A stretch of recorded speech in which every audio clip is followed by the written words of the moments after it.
So hello guys, कैसे हैं आप लोग। नमस्कार, मैं हूं डॉक्टर वैभव तिवारी और आज की इस वीडियो में मैं आपको बताने वाला हूं ट्रीटमेंट के चार्जेस। हाँ जी, बिल्कुल सही। आप लोग बहुत लोग मुझसे पूछते हैं कि सर ये ट्रीटमेंट के क्या चार्जेस होते हैं, ये ट्रीटमेंट के क्या चार्जेस होते हैं। तो ये झंझट को दूर करने के लिए मैंने सोचा एक वीडियो ही बना देता हूँ जिसमें आपको एक ऑथेंटिकेटेड चार्जेस पता रहे। आपको जो भी ट्रीटमेंट करवाना है तो वो ट्रीटमेंट कराने के पहले आपको पता रहे कि क्या चार्जेस हो सकते हैं। ठीक है, तो ये चीज़ का कन्फ्यूजन आपके दिमाग से उतर जाएगा। ठीक है, और आप लोग इतना प्यार करते हो, ट्रस्ट करते हो, तो ये मेरा दायित्व भी बनता है कि ये चीज़ मैं आपको बताऊं। ठीक है, तो सबको अलग अलग मैं बता के थक गया था, तो मैं सोचा कि चलो एक वीडियो ही बना लेता हूं जिससे आप लोग की हेल्प हो सके। ठीक है, तो आज मैं जो आपको चार्जेस बताने वाला हूं ये मेरे बनाए हुए चार्जेस नहीं है। जो मैं आपको कुछ भी चार्जेस बता दूँ, ये प्रॉपर ऑथेंटिकेटेड चार्जेस हैं और जो बनाए गए हैं इंडियन डेंटल एसोसिएशन के द्वारा। इंडियन डेंटल एसोसिएशन ये क्या है ये मैं थोड़ा बता देता हूँ आपको। इंडियन डेंटल एसोसिएशन इंडिया की सबसे बड़ी डेंटल एसोसिएशन है जिसमें बहुत सारे डेंटिस्ट हैं इन्वॉल्व। और ये जो एसोसिएशन है ये डेंटल अवेयरनेस में काम करती है, मतलब सोसाइटी को अवेयर करने के लिए काम करती है। ठीक है, बहुत सारे कैंप्स ऑर्गेनाइज करते हैं जिससे डेंटल अवेयरनेस हो और दांतों के प्रति और मुख के प्रति, स्वास्थ्य के प्रति लोगों की जानकारी बढ़े। तो इस तरह से काम करती है। साथ ही साथ डेंटिस्ट के वेलफेयर के लिए भी काम करती है, मतलब डेंटिस्ट को किस हिसाब से काम करना चाहिए, कुछ गाइडलाइंस होनी चाहिए, वो सब के बारे में काम करती है और डिसीज़न लेती है, डिसाइड करती है। तो बहुत सारे डेंटिस्ट इनको फॉलो करते हैं और इस हिसाब से अपनी प्रैक्टिस भी करते हैं। तो इंडियन डेंटल एसोसिएशन हर स्टेट की में होती है और हर स्टेट में अलग अलग इनके थोड़े बहुत रूल्स होते हैं जो उनके प्रेसिडेंट वहाँ के डिसाइड करते हैं। ठीक है, वहाँ की भी कमेटी होती है और जो बड़े बड़े डेंटिस्ट बैठते हैं और डिसीज़न होता है कि ये चीज़ के लिए ये होना चाहिए, तो उस हिसाब से वहाँ पे फॉलो किया जाता है। तो आज जो मैं रेट्स बताने वाला हूँ तो ये मैं इंडिया पूरे टोटल एक इंडिया के रेट नहीं बता सकता हूँ। आज मैं एक स्टेट को लिया हूँ और वो स्टेट का नाम है गुजरात।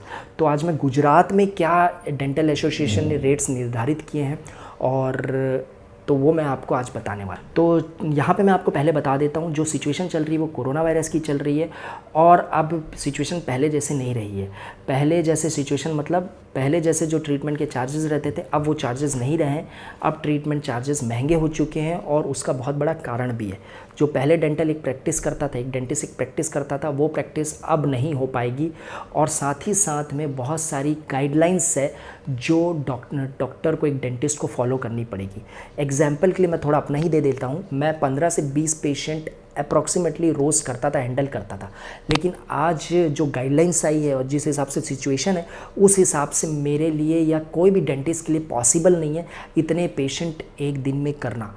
हार्डली कोई भी डेंटिस्ट अगर कर सकता है तो 3 से 4 पेशेंट ही कर सकता है, उससे ज़्यादा पॉसिबल ही नहीं है क्योंकि इतनी गाइडलाइंस है। अब मैं गाइडलाइंस के बारे में अगर बात करूँगा तो वीडियो बहुत ज़्यादा लंबी हो जाएगी। तो अगर आपको इंटरेस्ट हो कि क्या डेंटिस्ट के लिए गाइडलाइंस है तो आप कमेंट करिए, मैं उसके लिए अलग वीडियो बना दूंगा। क्योंकि ये भी आपको जानना ज़रूरी है, एक मेरा दायित्व है कि आपको अवेयर करूं कि डेंटिस्ट को क्या गाइडलाइंस फॉलो करनी चाहिए। इससे आप डिसाइड कर सकते हैं कि आपको कहाँ ट्रीटमेंट कराना है। यहाँ पे मेरी बात कुछ डेंटिस्टों को बुरी लगेगी जो गाइडलाइंस फॉलो नहीं करना चाहते हैं और वो नॉर्मल प्रैक्टिस करना चाहते हैं जैसे पहले प्रैक्टिस होती थी। तो गाइज़ यहाँ पे मैं कुछ नहीं कर सकता। अभी सिचुएशन जिस हिसाब से कोरोना वायरस की सिचुएशन है और हमको बच के चलना है, हमको भी ये ध्यान देना है कि हमारे पेशेंट को भी हमारी तरफ से कोई प्रॉब्लम ना हो। तो जिस कारण गाइडलाइंस बनाई गई है गवर्नमेंट के द्वारा, DCI के द्वारा, और उस हिसाब से अगर हमको चलना है और उस हिसाब से ट्रीटमेंट करना है तो पेशेंट के लिए भी ये ज़रूरी है कि जो डॉक्टर गाइडलाइंस फॉलो कर रहा है उसी के पास ट्रीटमेंट कराने जाए। जो नॉर्मल गाइडलाइंस फॉलो नहीं कर रहा है, जो नॉर्मल प्रैक्टिस ही कर रहे हैं अपनी हिसाब से जैसे पहले चलती थी, तो वहाँ पे मत जाइए, वहाँ पे इन्फेक्शन का खतरा हो सकता है। तो यहाँ पे मैं आपको क्लियर कर देता हूँ। तो ये पब्लिक के लिए भी ज़रूरी जानना है और डेंटिस्टों के लिए भी। ठीक है, तो जो गाइडलाइंस फॉलो कर रहे हैं उनके पास जाइए, ज़रूर वो पैसे आपसे ज़्यादा लें क्योंकि उनका हक बनता है चार्जेस ज़्यादा लेने का। ठीक है, क्योंकि वो गाइडलाइंस इतनी ज़्यादा स्ट्रिक्ट हैं कि चार्जेस महंगे इवेंचुअली हो ही जाते हैं। ठीक है, तो उसके लिए मैं अलग वीडियो बना दूंगा। तो चलिए फटाफट मैं बिना टाइम वेस्ट करे आपको रेट्स बता देता हूँ और जान जाइए आप। तो मैं डायरेक्ट अपने स्क्रीन में आ जाता हूँ, मोबाइल की स्क्रीन में। तो गाइज़ यहाँ पे आप देख लीजिए, मैं आ गया हूँ, मैंने खोल लिया है इसका PDF फाइल। ये IDA के द्वारा है, थोड़ा पढ़ लीजिए। IDA इंडियन डेंटल एसोसिएशन, ठीक है, अहमदाबाद ब्रांच। ठीक है, तो यहाँ पे देखिए 1/3/2020 से ये चार्जेस स्टार्ट कर दिए गए हैं और ये लिखा है IDA Ahmedabad proposes minimum dental charges. ये मतलब ये जो चार्जेस हैं ये मिनिमम डेंटल चार्जेस हैं, इससे ज़्यादा भी हो सकते हैं। ठीक है, यहाँ पे मैं आपको दिखा देता हूँ। यहाँ पे सब प्रेसिडेंट का नाम लिखा है और बहुत सारे डॉक्टर्स जो हैं इनका नाम लिखा है। थोड़ा मैं आपको दिखा देता हूँ, मतलब सब बहुत सारे डेंटिस्ट हैं। ठीक है, आप स्टॉप करके देख सकते हैं अगर आपको इंटरेस्ट रहे तो। इधर भी मैं दिखा देता हूँ, हॉनेबल सेक्रेटरी दिखा है। ठीक है, तो अब मैं फटाफट चार्जेस में आ जाता हूँ। कंसल्टेशन चार्जेस, सबसे पहला कंसल्टेशन चार्जेस जो नॉर्मल आप एडवाइस लेते हैं डॉक्टर से, उसका चार्जेस है 500 रुपीज़। स्पेशलिस्ट कंसल्टेशन 800 रुपये, मतलब जो ऑर्थोडोंटिस्ट होते हैं या ओरल सर्जन होते हैं या कोई भी स्पेशलिस्ट रहेंगे तो उनका 800 रुपये लगेगा चार्जेस। OPG जो बड़ा वाला एक्सरे होता है तो उसका 800 रुपये चार्जेस लगेगा।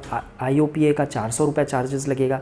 RCT का अगर रूट कैनाल ट्रीटमेंट अगर आगे के दांतों में करा रहे हैं तो आपका 5000 लगेगा, पीछे के दांतों में करा रहे हैं तो 6000 का चार्जेस लगेगा। फिर आता है 6वें नंबर में repeat root canal. Repeat root canal मतलब वापस से रूट कैनाल अगर करवा रहे हैं तो 8000 रुपये चार्जेस लगेगा। सिल्वर फिलिंग चांदी भरवा रहे हैं तो आपका 1500 लगेगा। कंपोजिट फिलिंग 2500 लगेगा। फिर आता है आपका सीमेंट आता है, सीमेंट फिलिंग कराते हैं तो 2000 रुपये चार्जेस है। PFM क्राउन, PFM क्राउन क्या होता है, जो सिरेमिक और मेटल वाला क्राउन होता है उसका 5000 रुपये चार्जेस लगेगा। मेटल क्राउन का 3000 है जो मेटल का होता है, 3000। जिरकोनिया जो सबसे बेस्ट होता है उसका 12000 रुपये चार्जेस है। ये सब एक पर यूनिट का, एक दांत का है। ठीक है, ये समझ के रखिए। टूथ एक्सट्रैक्शन में आ जाते हैं तो टूथ एक्सट्रैक्शन आपका नॉर्मल टूथ एक्सट्रैक्शन का 1000 रुपये चार्जेस है। सर्जिकल का 4000 रुपये चार्जेस है। इम्पैक्टेड का मतलब अगर दांत अंदर धंसा हुआ है उसको निकालना है तो 7000 रुपये चार्जेस है। तो फिर स्केलिंग एंड पॉलिशिंग, दांत की सफाई अगर आपको कराना है तो 3000 रुपये चार्जेस है। डीप क्लीनिंग कराना है, डीप क्लीनिंग क्या होता है, जिसके पैरिया का प्रॉब्लम होता है, बहुत गंदगी रहती है तो अंदर से साफ़ करना पड़ता है तो उसको डीप क्लीनिंग बोलते हैं, उसका 7000 रुपये चार्जेस है। Periodontal flap surgery, periodontal flap surgery उनके लिए ज़रूरी होती है जिनका बोन लॉस होने लगता है और दांत हिलना शुरू हो जाते हैं और पैरिया बहुत ज़्यादा बढ़ जाता है, मतलब एडवांस पेरियोडोंटाइटिस हो जाता है, बहुत ज़्यादा मसूड़ों की प्रॉब्लम हो जाती है, खून वून आना शुरू हो जाता है, तो उनके लिए यही ट्रीटमेंट सबसे ज़्यादा फ़ायदेमंद होता है जिसको बोलते हैं फ्लैप सर्जरी। तो उसका 8000 रुपये चार्जेस है ईच सेगमेंट का। ईच सेगमेंट मतलब हर सेगमेंट, एक सेगमेंट, 2 सेगमेंट, 3 सेगमेंट और 4 सेगमेंट, क्योंकि इसमें हर सेगमेंट में पूरा मसूड़ा खोलना पड़ता है, काम करना पड़ता है, या डिफ़िकल्ट काम होता है, इसलिए चार्जेस भी उस हिसाब से हैं। तो 8000 रुपये एक सेगमेंट का। अगर चारों सेगमेंट में काम हो रहा है तो आपको करीबन लग जाएंगे करीबन 32000 रुपये। ठीक है, 8 4 32 होता है ना, हाँ ठीक है। बोन ग्राफ्टिंग अगर करना है तो 1500 रुपये। फिक्स्ड ऑर्थोडोंटिक्स मतलब आप ब्रेसेस का आपको ट्रीटमेंट लेना है तो 50,000 से तो शुरू हो रहा है। अगर आप हाई क्वालिटी ब्रेसेस में जाते हैं तो और भी ज़्यादा चार्जेस रहेंगे। एलाइनर 19वां नंबर में, एलाइनर मतलब जिसको एलाइनर लगवाना है, इनविजिबल ब्रेसेस जिसको कहते हैं, उसका 1,85,000 से शुरू है ट्रीटमेंट। लिंगुअल ब्रेसेस आ जाता है। लिंगुअल ब्रेसेस मतलब पीछे से अगर ब्रेसेस लगाना है तो 1,35,000 रुपये खर्चा है। फिर कंप्लीट डेंचर जिसके बिल्कुल दांत नहीं और डेंचर बनवाना है तो 18,000 रुपये से शुरुआत है। पार्शियल डेंचर आ जाता है। पार्शियल डेंचर का मतलब होता है जिसके कुछ दांत नहीं है तो पार्शियल दांत लगाने हैं तो उनका चार्ज 3000 से शुरू होता है। साथ ही साथ यहाँ पे आगे पढ़ लीजिए, लिखा है प्लस 800 पर टूथ प्रोस्थेसिस, मतलब 800 रुपये हर दांत का अलग से, जितने भी दांत लगेंगे उसका 800 रुपये अलग से चार्ज लगेगा। डेंटल इम्प्लांट अगर करना है तो 30,000 रुपये चार्जेस रहेगा। एपिसेक्टॉमी करना है तो 8000। एपिसेक्टॉमी थोड़ा बता देता हूँ, जो पीछे से रूट कैनाल किए जाते हैं, मतलब जब रूट कैनाल में इन्फेक्शन बहुत बढ़ जाता है तो दांत के पीछे साइड से किया जाता है तो उसको एपिसेक्टॉमी कहते हैं। तो उसको 8000 रुपये आपको पे करने पड़ेंगे। जॉ फ्रैक्चर, अगर किसी का फ्रैक्चर हो गया एक्सीडेंट से तो आपको क्लोज रिडक्शन के लिए 20,000 रुपये, ओपन रिडक्शन के लिए 45,000 रुपये करने पड़ेंगे। सिस्ट एंड ट्यूमर क्या है ये भी जान लीजिए, जो गांठ वाट पड़ती है, ट्यूमर व्यूमर है तो उसके लिए आपको 15,000 रुपये का खर्चा है। पोस्ट एंड कोर का खर्चा 4,000 का है। पोस्ट एंड कोर क्या होता है उसका भी वीडियो में बनाया है, आप जाके देखो, सर्च बॉक्स में लिखो पोस्ट एंड कोर और डॉक्टर वैभव तिवारी तो आपको पता चलेगा क्या होता है पोस्ट एंड कोर। मैंने बहुत सारे इसमें जो आप देख रहे हैं ट्रीटमेंट, मैंने लाइव ट्रीटमेंट ही करके दिखाए हैं और वीडियो भी है, तो आपको जो भी समझ नहीं आए कि क्या होता है, जैसे मान लो पोस्ट एंड कोर के बारे में जानना है तो पोस्ट एंड कोर लिखो सर्च बॉक्स में और मेरा नाम लिख दो डॉक्टर वैभव तिवारी, आपको वीडियो मिलेगा। एपिसेक्टॉमी क्या होता है, एपिसेक्टॉमी लिख दो, डॉक्टर वैभव तिवारी लिख दो, एपिसेक्टॉमी के बारे में पता चलेगा। तो अच्छी नॉलेज आपकी बढ़ेगी यार, घर बैठे लॉकडाउन में नॉलेज बढ़ाओ कम से कम, ठीक है। फिर पल्पेक्ट, फिर आता है आगे का बायोप्सी अगर किसी को कैंसर वैंसर का डाउट होता है तो उसके लिए बायोप्सी करते हैं, तो उसका अगर इंसीजनल करते हैं तो 2000 चार्जेस है, एक्सीजनल करते हैं तो 5000 चार्जेस है और लैब चार्जेस अलग से रहेंगे। पल्पेक्टॉमी अगर करते हैं, मतलब एक तरह का रूट कैनाल का ही एक ये प्रोसीजर है, तो उसका 6,000 है एक दांत का। विनियर अगर करते हैं तो एक दांत का, एक विनियर का है 12,000 रुपये। ब्लीचिंग करवाना चाहते हैं, अगर आप अपने दांतों में ब्लीचिंग चमकाना चाहते हैं तो 10,000 रुपये चार्जेज़ है। साइनस लिफ्टिंग कराते हैं, अगर डायरेक्ट होती है तो 50,000 चार्जेज़ है, और इनडायरेक्ट का 12,000 चार्जेज़ है। ठीक है, तो ये सब आ गया है आपको।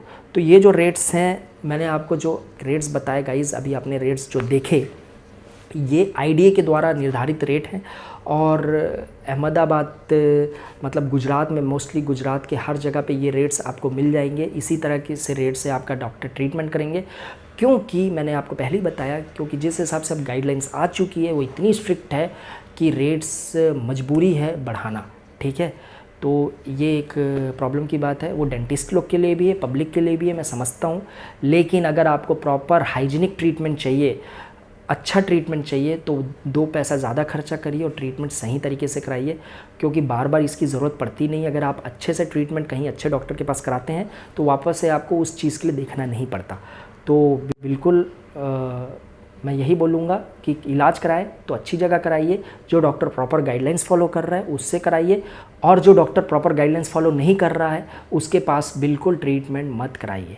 अब गाइडलाइंस का वीडियो मैं जल्दी बना दूंगा, आगे मेरी वीडियो आ जाएगी कि क्या क्या डेंटिस्ट को गाइडलाइंस फॉलो करनी चाहिए, जिस हिसाब से डेंटिस्ट लोग के लिए भी फ़ायदेमंद रहेगी वो वीडियो, कि उनको भी पता चलेगा कि क्या क्या गाइडलाइंस फॉलो करनी चाहिए जो DCI के द्वारा निर्धारित की गई है।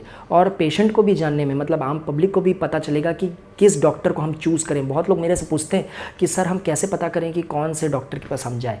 तो कम से कम अभी गाइडलाइंस जो फॉलो कर रहा है उस हिसाब से आप डिसाइड कर सकते हैं कि ये डॉक्टर गाइडलाइन फॉलो कर रहा है और इनके पास आपको जाना चाहिए ट्रीटमेंट कराने के लिए। ठीक है, तो सिंपली आप चूज़ कर सकते हैं। तो उसके लिए मेरा नेक्स्ट वीडियो आ जाएगा।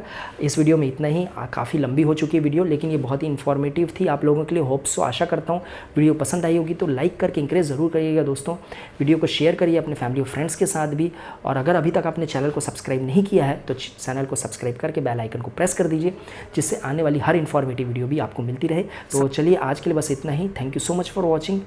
जय हिंद, जय भारत।